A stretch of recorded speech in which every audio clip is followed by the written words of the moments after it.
주소서. 여호와여 맘 다하여 듣겠나이다. 성령 하나님이여 평화 내려주소서. 깼나이다.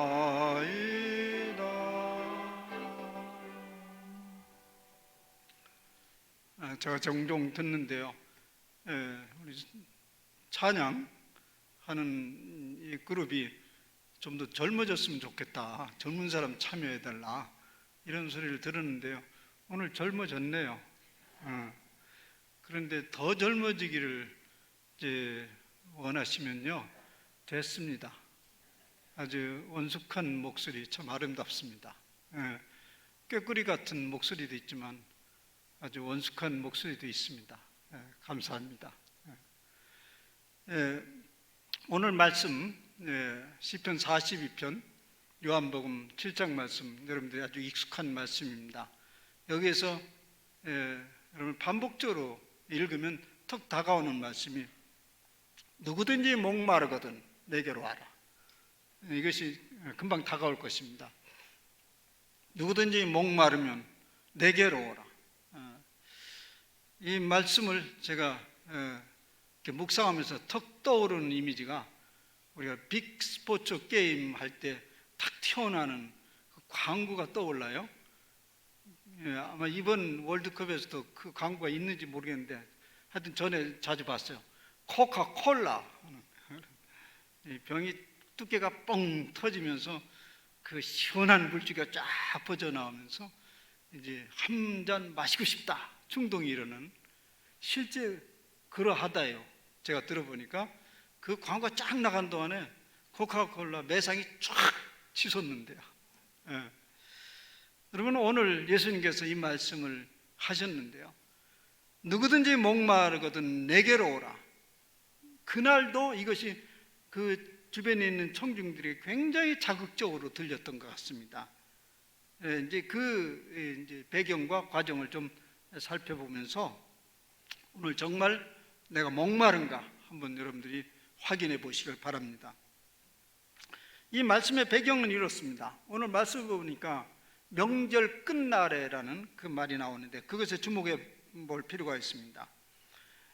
여기 명절이라는 것은 앞 곳에 보면 초막절이라고 명명되어 있습니다. 그런데 이스라엘에는 세 가지의 그 큰 명절이 있습니다. 그건 유월절, 초막절, 오순절이라는 게 있는데요, 그 중에서 가장 큰 절기가 이제 초막절입니다. 이 초막절이라는 것은 이스라엘 백성들이 이제는 가나안 땅을 향해서 애굽에 이제 광야 생활을 하면서 거기서 곳곳에 움직여 가야 되기 때문에 초막을 짓고 살았습니다. 그런데 그 광야에서 초막을 지으면서 먹을 것은 어떻게 찾습니까? 그것도 하늘에서 내려준 음식을 먹었습니다. 그리고 때때 바위가 터져서 물을 마시기도 하였습니다. 결국 이것을 기념하면서 여호와 하나님께 감사 절기를 지내는 이것이 이제 초막절입니다. 그 말하자면 오늘날 얘기하면 일종의 이제 추수감사절이죠. 근데 이 절기에는 사람들이 다 밖에 나와서 한 주간을 살게 됩니다. 그 광야에 나가서 초막을 짓고 그때를 회상하는 하면서 이제 절기를 지내는데, 그런 이제 7일간 일주일간 계속되어져 갑니다. 그런 이제 그런 체험 학습이죠. 그런 것을 하면서 또 매일 이제 어떤 장엄한 예식이 진행됩니다. 그 장엄한 예식은 이렇게 진행됩니다. 그 이제 예루살렘 성전에 이제 그 성전 옆에 언덕이 있는데, 그 동남쪽에 가면 기온샘이라고 있습니다. 샘 이름이죠. 그 샘에서 이제 물이 터져 나오는데, 그 물이 굉장히 수량이 많고 그게 터져서 쫙 도랑을 따라가면 거기 이제 그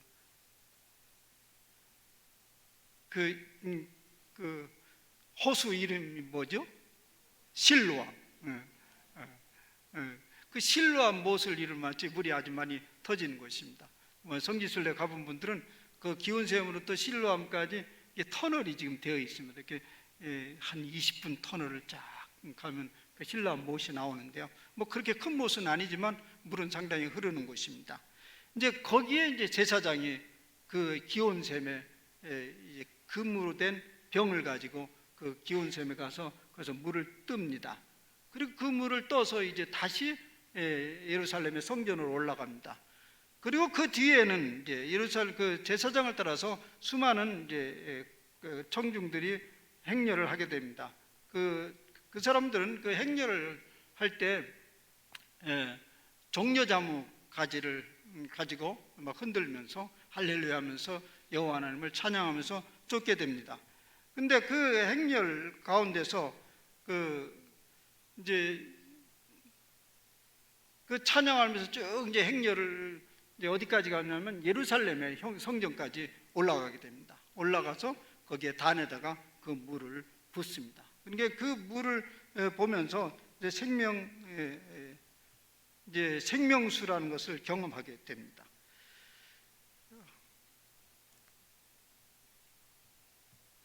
미안합니다. 제가 지금 컴퓨터가 문제를 일으켜서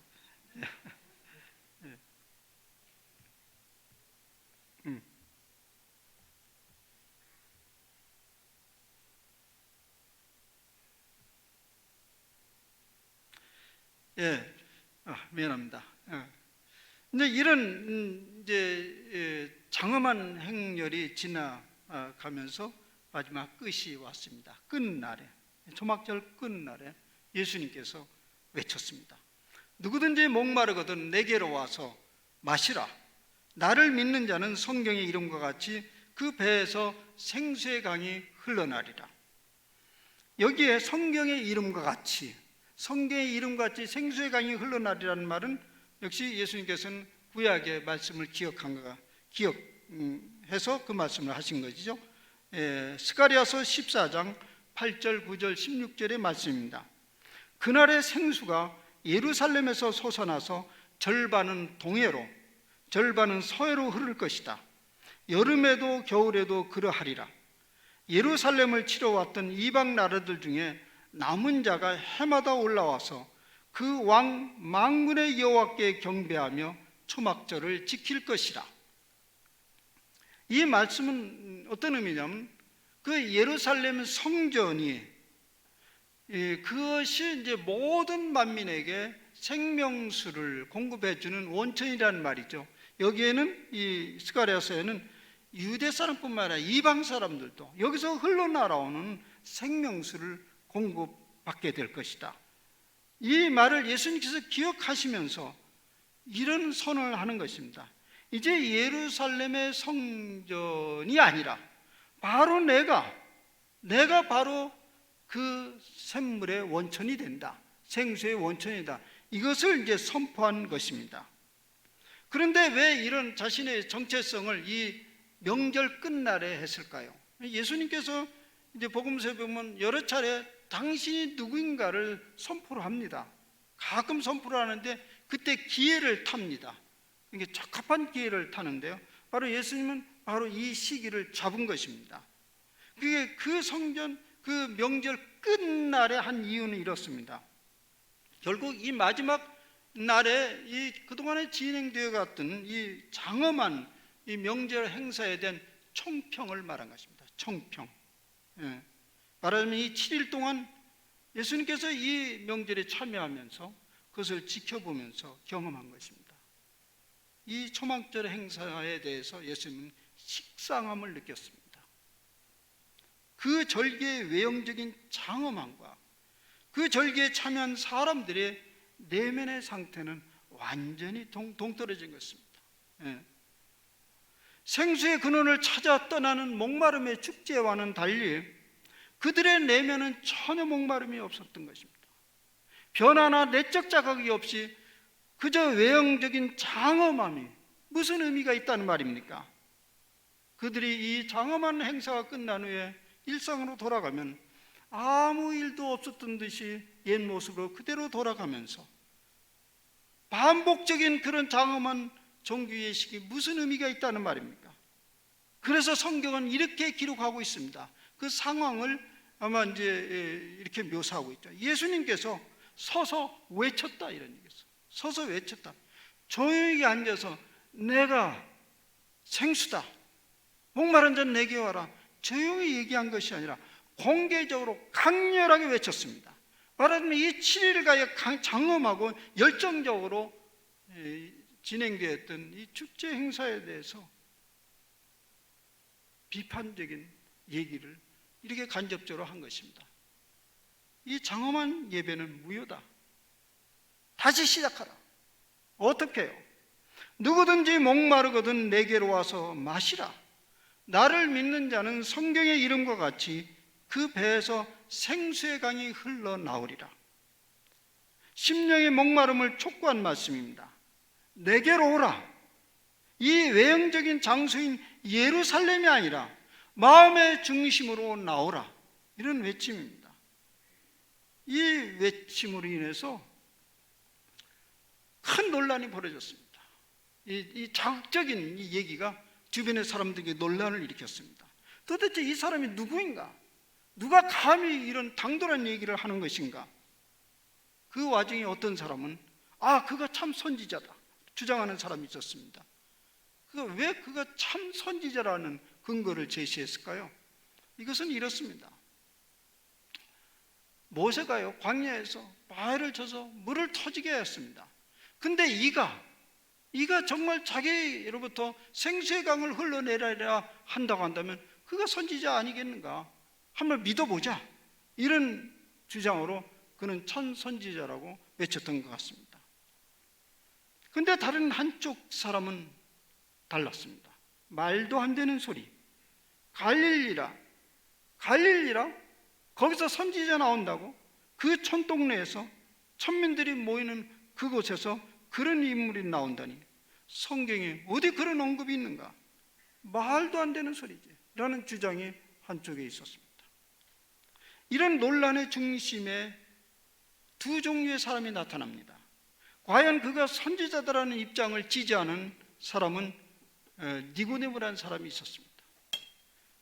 갈릴리에서 무슨 선지자냐? 그런 회의적인 입장에 있었던 사람은 대제사장과 바리새인들이었습니다. 왜 이런 상반된 주장들을 하고 있는가요?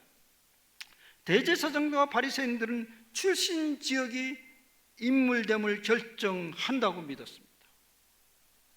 예언자를 배출한 전력이 없는 그 갈릴리에서 결코 그런 예언자나 메시아는 나올 수 없다는 입장이죠. 왜 이런 어처구니 없는 생각을 하였을까요? 대제사장, 바리새인들, 오늘 말하면 높은 엘리트들입니다. 높은 지식을 가지고 높은 의식적인 삶을 살아가는 사람이 어떻게 어처구니 없는 이런 생각을 하였을까요? 예수님의 말씀하신 대로 그들에게는 영혼의 목마름이 없었기 때문에 그렇습니다. 갈증이 심한 사람이, 갈증이 몹시 심해요. 이런 사람이 이것이 삼다수입니까? 에비앙입니까? 묻습니까? 그냥 마십니다. 그리고 마침내 갈증이 해결되면서 이것이 참물이라고 증언할 것입니다. 그런데 다른 한쪽의 사람은 니고데모라는 사람이 등장합니다. 그 사람이 누구인지 우리 모두는 잘 알고 있습니다. 요한복음 3장에 니고데모가 나타나는데요. 그러나 얼마나 갈증이 심했던지요. 예수님이 누구인지, 그의 출생 성분이 무엇인지 따지지 않고 그를 찾아왔습니다. 한밤중에 찾아왔습니다. 어쩌면 신분의 격차가 서로 비교도 안 되는 그런 인물이라 밤에 타라오는지도 모르겠습니다. 그러나 그의 영적인 갈증은 그가 누구인지를 물을 필요도 없었습니다. 그를 찾아왔습니다. 그의 삶이 무료했던 것입니다. 무의미했던 것이죠. 그런대로 성공했지 않았습니까? 성취하지 않았습니까? 그런데 삶이 왜 이렇게 무료하고 재미가 없습니까? 무의미합니까? 어떻게 이 삶으로부터 탈출할 수 있습니까? 그 문제를 가지고 예수님께 찾아왔습니다. 결국 예수님의 말씀에 의해서 그는 길을 찾았던 것이죠. 서서히 그 목마름을 극복해 갔습니다. 그래서 성경 곳곳에서는 니고데모가 꼭 필요할 때 등장을 합니다. 지금 2번도 등장했죠. 나중에 예수님께서 죽으시고 장사할 때도 그 니고데모가 등장합니다. 그래서 니고데모는 이 대제사장들과 바리새인들의 논란에 대해서 이렇게 반박을 합니다. 우리 율법은 사람의 말을 듣고 그 행한 것을 알기도 전에 심판하느냐? 우리 율법에는 그렇게 기록되어 있느냐? 그 사람의 말도 들어보지도 않고 그 사람의 행한 것에 대해서 생각해 보지도 않고 그냥 출신 지역이라는 것으로 판단하는 것이 우리 율법이냐? 이 소리 뭐냐면 당신들이 예수님의 가르침과 그 행한 것을 아느냐? 나는 보고 듣고 경험했다. 그런데 왜 그들은 그것을 보지 못하였는가요? 왜 그들은 그것을 못 보았는가요? 그들에게는 영혼의 목마름이 없었기 때문에 그렇습니다. 이 영혼의 목마름은 진리를 찾아 떠나게 합니다. 이 영혼의 목마름은 마침내 생수를 만나고 맙니다. 그 물을 마시기 시작하면서 그것이 무엇인지 자각하기 시작합니다. 진리는 결코 밖에서 관찰함으로써 알려지지 않습니다. 갈망함으로, 사랑함으로써, 참여함으로써 알려지고 경험되어집니다. 사랑하는 여러분, 여러분에게 영혼의 목마름이 있는가요? 목마르신가요? 그래서 예수님이 말씀하신 대로 여기에 오신 거지요. 목마른 자요, 내게로 오라. 여러분이 그래서 여기에 오신 거죠. 인생의 여정에서 목마르지 않는 사람이 누가 있겠습니까? 목마름과 갈망이 그치는 그 순간 삶은 끝납니다. 여러분들의 자녀들을 기르면서 아주 염려와 걱정이 되는 순간이 어떤 순간이었습니까? 제가 경험한 바는요, 아무것도 하고 싶지 않다. 그 소리를 들으면요 가슴이 철렁 내려요. 아무것도 하고 싶지 않다. 그런데 무엇인가 하고 싶은데 그것이 무엇인지 잘 모르겠다. 그건 괜찮습니다. 왜냐하면 계속 찾으면 되니까요. 근데 아무것도 하고 싶지 않아요. 아무것도 하고 싶지 않다는 말을 반복하면 그것은 위험 신호입니다. 삶의 의욕이 없다는 말이죠. 삶의 의욕이 없으면 삶의 위기를 맞습니다. 그런데요, 또 삶의 의욕이 넘친다고 해서 모두 다 생명으로 이어지는 것은 아니지요. 그렇죠? 무엇인가 하고 싶어서 열심히 어쨌든 최고가 되야겠다. 그것이 다 우리의 삶을 풍성케 하는 건 아닙니다. 3년 전에 제가 이제 뉴스에서 본 이야기입니다. 서울대학교에서 병명이 하나 그때 붙여진 새로운 병명이 나왔는데 스누병, 들어보셨을지 모르겠어요. SNU 병. 서울대생들이 당시에 자살이 자꾸 늘어난다는 소리입니다. 자살이 그 전예보다도 더 늘어났고요. 그리고 상담이 늘어나는데 자살 상담이 아주 많았어요. 죽고 싶다, 그런 얘기. 죽고 싶다는 게 자꾸 들어요. 근데 죽고 싶다, 그 수에 비례해서 자살은 늘어가게 되죠.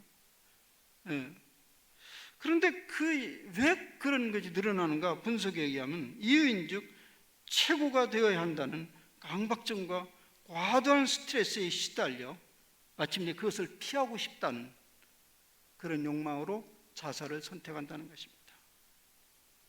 그래서 서울대학교의 영문 이름의 이니셜 첫 말을 따가지고 서울 내셔널 유니버시티 병, 그래서 스누병이라는 게 있습니다. 최고가 되어야 한다고요? 최고가 뭔데요? 그 최고에 있다고 합시다. 다다를 수는 있는가요? 어느 선에서 우리는 만족할 수 있는가요? 그건 결코 가능하지 않는 욕구입니다. 그래서 심리학자들은 지속적으로 인간의 욕구 역동에 대해서 연구를 해오고 있습니다. 과연 그 욕구는 인간에게 무엇을 요구하며 그 방향은 어디를 향해서 달려가는가? 그 방향이 도대체 어디인가? 아브라함 매슬로는 이렇게 간단하게 얘기합니다. 그런 욕구는 기본적인 생존에 필요한 준비를 하게 만든다. 그리고 조금 더 나아가면 인간적 대우를 받고자 하는 욕구로 발전되어 간다. 그리고 마침내는 마지막으로 자기 실현의 욕구에 도달하게 된다. 그래서 그때는 그 욕구는 돈보다, 사람들부터 인정받는 것보다 스스로 자기가 되고자 하는 욕구가 강력하게 일어난다. 그래요. 그러면 그 욕구는 끝나는 것입니까? 완전한 자기 실현도 가능하지 않을 뿐더러 사람들은 그것이 무엇인지조차도 잘 모릅니다. 이렇게 끊임없이 솟구치는 욕구 역동이 잔잔해지기까지는 우리는 결코 편안함을 누릴 수가 없습니다. 그래서 사람들은 무엇인가를 더 요구하고 더 큰 만족을 추구합니다. 더 자극적인 만족을 추구합니다. 그러나 그것을 쉽게 얻을 수 없기에 내적인 갈등과 번민과 고통은 계속되어집니다. 그런데 그 욕구의 근원이 무엇인지를 알면 길을 찾습니다. 그 욕구가 무엇인지를 성경에서 찾을 수도 있고, 또 앞서간 신앙의 사람들의 경험을 보면 그것은 단순히 육체적인 욕구가 아니라 하나님이 주신 영적 갈망이라는 것입니다. 그 대표적인 사람으로 어거스틴을 꼽습니다. 어거스틴의 고백록 첫 권 첫 장에 보면 이런 얘기 나옵니다. 유명한 얘기예요. 많이 목사님들이 인용하는 얘기인데요. 당신이 나를 당신을 향해서 살도록 창조하셨습니다. 그러니 우리가 당신 안에서 쉴 때까지 편안하지 않습니다. 우리는 그 안에 정착될 때까지 우리는 결코 이 갈망은 사라지지 않는다는 얘기죠. 여러분, 우리 모두는 목이 마릅니다. 어떻게 이 문제를 해결하지? 어떻게 이 고통을, 이 번민을 넘어가지? 하는 그것이 바로 목마름의 출발입니다. 영적 갈망의 출발입니다. 이런 목마름이 없은 우리네 삶이 이렇게 활발할 수가 없지요. 우리의 생명력을 이끌어갈 수 있는 원동력이 바로 이 목마름입니다. 이것을 보다 승화된 언어로 얘기하면 영적 갈망입니다. 사슴이 신의 물을 찾듯이 내 영혼이 주를 찾기에 갈망하나이다. 이것이 우리의 욕망의 방향입니다. 우리가 알아차려야 할 것은 이 갈망의 여정은 여간에서 끝나지 않는다는 얘기입니다. 목이 마르다고 해서 한 번 물로 그 목마름이 끝나지 않죠. 제가 두 번째 물을 마십니다. 그래서 목마름이 찾아오고 있어요. 그런데요, 그것을 모르면 삶이 지칩니다. 이 현상을 모르면, 이 목마름의 현상을, 갈망을 보면 삶이 지쳐가요. 왜 이렇게 목마름이 계속되는 거죠? 하나의 문제가 풀려지면 또 다른 문제도 이어지고, 하나의 고통과 번민이 끝나면 휴하고 쉼표를 찍기도 전에 또 다른 고민과 고통이 고개를 쳐듭니다. 우리는 이런 삶의 여정에서 참 인생이 피곤하고 힘들고 하는 것을 느끼고 때때로 절망하고 짜증스러워합니다. 그런데 그 이유는 이렇습니다. 그저 똑같은 문제와 똑같은 고통이 반복된다고 생각하기 때문에 그렇습니다. 똑같은 문제야, 똑같은 문제. 그러나 자세히 들여다보면 그렇지 않습니다.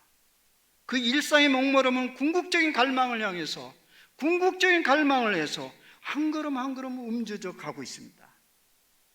그것을 알아차리면 우리에게 다가오는 문제는 결코 동일한 문제이거나 동일한 고통이 아닙니다. 궁극적인 거죠. 그 궁극적인 것은 뭔가? 존재 문제입니다. 형이상학적인 문제입니다. 영적인 문제입니다. 그것을 향해서 한 걸음 한 걸음 걸어 나가는 것이 신앙이고 영적 삶입니다. 결국은 하나님과 나와의 관계 문제이지 나와 그 문제 자체의 관계의 문제가 아닙니다. 하나의 영적 열망으로 넘어가기 위한 관문들이 이 다양한 문제와 고통과 번민들입니다. 그 갈망, 그 굶주림은 그러면 누구로부터 해결합니까? 대부분 사람들은 그런 갈망이 있을 때 외부 어떤 것으로부터 계속 그걸 채우려고 합니다. 그런데요, 그 갈망이 점점 승화되고 깊어지면 더 이상 누구로부터 또 외부 어떤 것으로부터 공급받는 것은 점점 줄어듭니다. 영적 갈망이 바로 그런 것입니다. 여러분, 이런 말 들어봤어요? 굶주림이 분노다. 물론 우리말에서 온 건 아닙니다. Hunger is anger. 여러분, 굶주린 맹수 앞에 다가가면 엄청난 위협을 느끼죠? 굶주림은 사정없습니다. 영적 굶주림도 마찬가지예요. 영적 굶주림이 있으면 그런 특성이 나타난 거예요. 여러분, 오늘 교회가 온통, 대한민국 교회가 온통 날린 것처럼 느껴요. 교인들의 이동이 매우 심합니다. 교회에 많은 문제들이 일어납니다. 겉으로 보기에는 이것이 문제고 저것이 문제고 이것이 문제고, 그런데요, 사실은 그것이 근본은 아닙니다. 따지고 보면 근본적인 굶주림이에요. 영적 굶주림이에요. 영혼이 배가 고픈데요, 그것이 채워지지 아니하면 이러저런 문제가 보이기 시작합니다. 영혼의 양식이 풍족하면 이러저런 문제가 되지 않습니다. 아마 우리 성도들이 깨어나기 시작했단 말이죠. 갈증이 깨어나기 시작했단 말이에요. 그래서 저는 이 한국교회 이런 여러 갈등의 문제를 희망적으로 봅니다. 잘 넘기면 새로운 세계로 진입하게 될 것입니다. 그런데 문제는요, 누가 그 영혼의 양식을 채워준다는 말입니까? 누가 그 일을 해줘요? 여러분들은 당장 얘기합니다. 당신이 해주는 거지. 목회자가, 영적 지도자가 채워준다고 합니다. 그럼 다시 묻겠습니까? 누가 밥을 해줍니까? 누가 밥을 해주죠? 엄마가 해주지요. 그러니까 아이들이 짜증나면 아빠도 옆에 있는데 그건 거들떠보지 않고 엄마한테 막 신경질을 내는 거예요. 그런데 어느 때까지 그렇게 하죠? 어린아이가 배가 고프면 짜증이 나요. 만약 근데 우리 집에 30이나 먹었는데 배가 고프다고 와서 짜증을 내면서 엄마 뭐 했냐고 소리 지르면 정상입니까? 배가 고프면 어떻게 돼요? 자기가 알아서 먹어야죠. 사서 먹든지 자기가 해서 먹든지요. 영혼의 양식도 마찬가지입니다.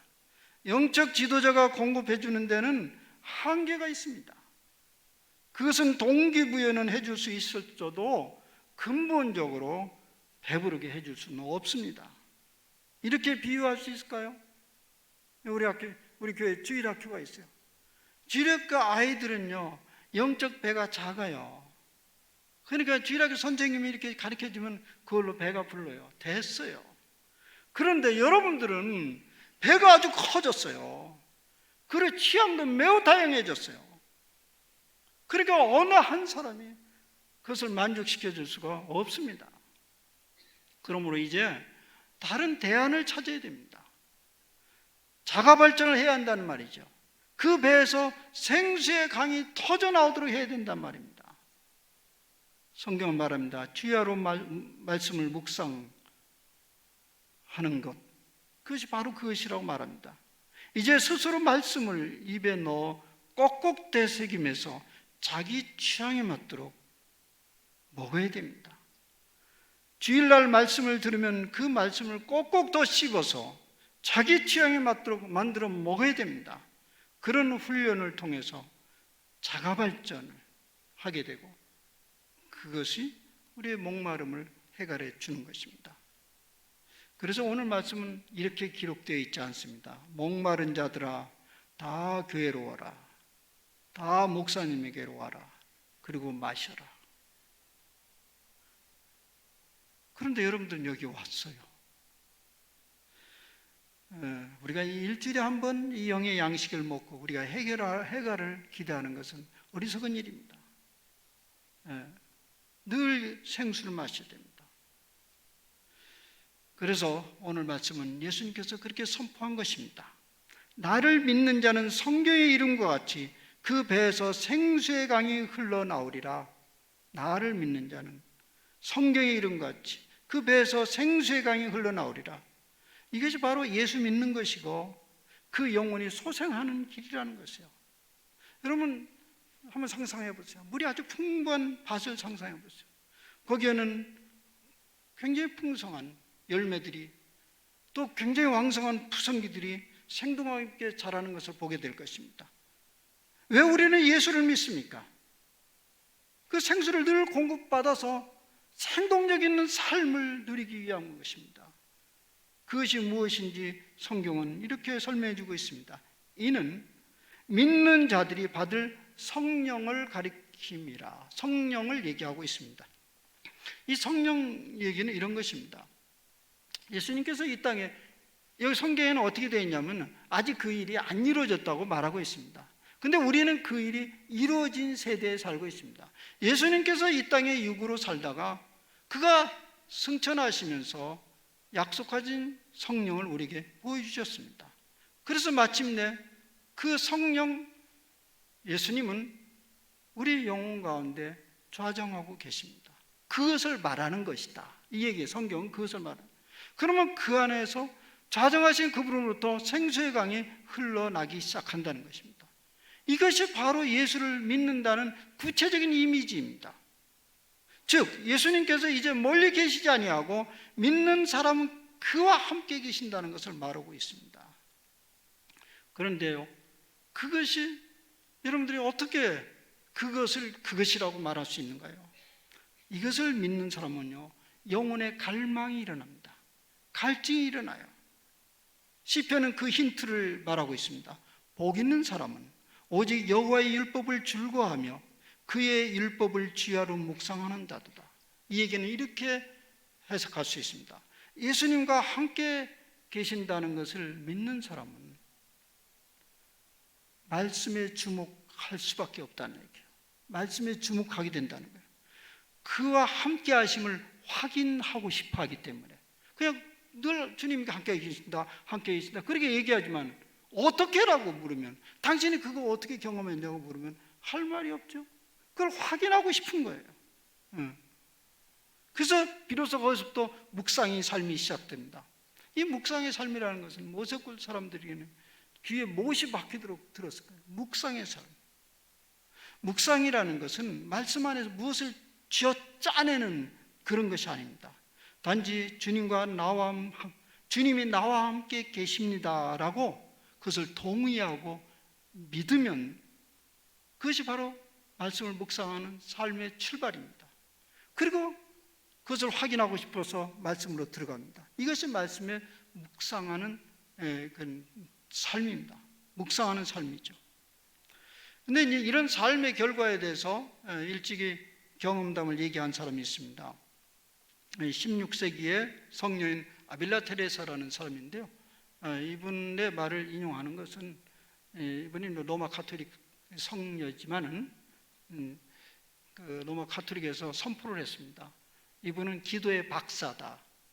가끔 이제 몇 세기에 한 번씩 그 바티칸에서는 박사라는 칭호를 주는 성인들이 나타납니다. 그 뭐냐면 이 사람이 가르친 모든 것은 그대로 받아도 좋다. 그런데 이 아빌라 테레사는 기도의 박사로 칭호를 받았습니다. 그러니까 이 사람의 가르침, 그 기도에 가는 가르침을 그대로 받아도 진정성이 있다. 그 얘기입니다. 그분이 이제 책을 이제 대표적으로 알려진 것은 영혼의 성인데 지금 얘기는 거기에 나온 것이 아니고 그의 자서전에 나옵니다. 그럼 이제 이 묵상을 깊게 들어가면 주님과 점점 가까워진다는 거예요. 그 가까워지면 무슨 현상을 나타내냐면 우리 마음의 정원에 생수가 공급되는 걸 경험한다는 거예요. 마음의 정원. 그는 마음의 정원이라고 해서 그 생수가 공급되는 경험을 하는데 맨 처음에는 어떤 경험이냐면 샘물을 두루박으로 떠서 공급받는 것 같다. 이 소리는 약간 힘들다는 얘기죠.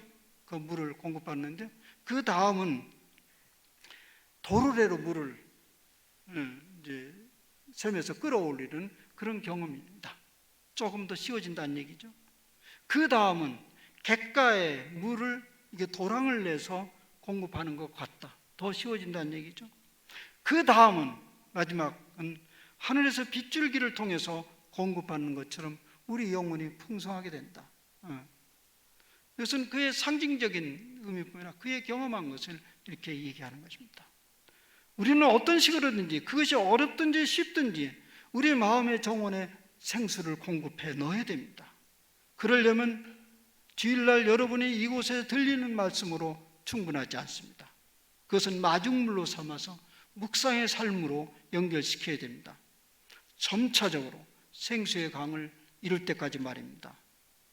이 묵상의 삶에 다시 정리하면 첫 단계는 그와 함께라는 의식을 놓치지 말아야 합니다. 그와 함께. 여러분들은 홀로 이 갈망의 여정을 가지 않습니다. 그와 함께입니다. 두 번째는 그와 함께를 체험하고 싶은 갈망이 일어나야 됩니다.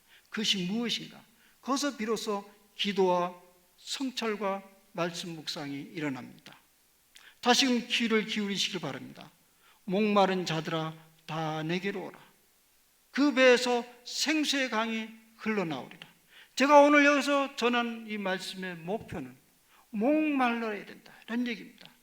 그러면 그 영혼 너머에 기다리시는 그분을 향해서 우리는 달려갈 것이고요, 거기서 생수를 경험하게 될 것입니다. 28년이란 짧은 생애를 살다 갔지만 너무나 영롱하고 강렬한 영혼의 갈망을 따라간 한 인물의 시를 제가 소개하면서 마치고자 합니다. 여러분들이 금방 누구인지 알아차릴 것입니다. 하늘을 우러러 한 점 부끄러움이 없기를, 잎새에 있는 바람에도 괴로워할 만큼 맑고 깨끗한 영혼. 그러면서 생애의 목표가 분명한 타오르는 그의 갈망을 표현하는 시가 있습니다. 십자가입니다.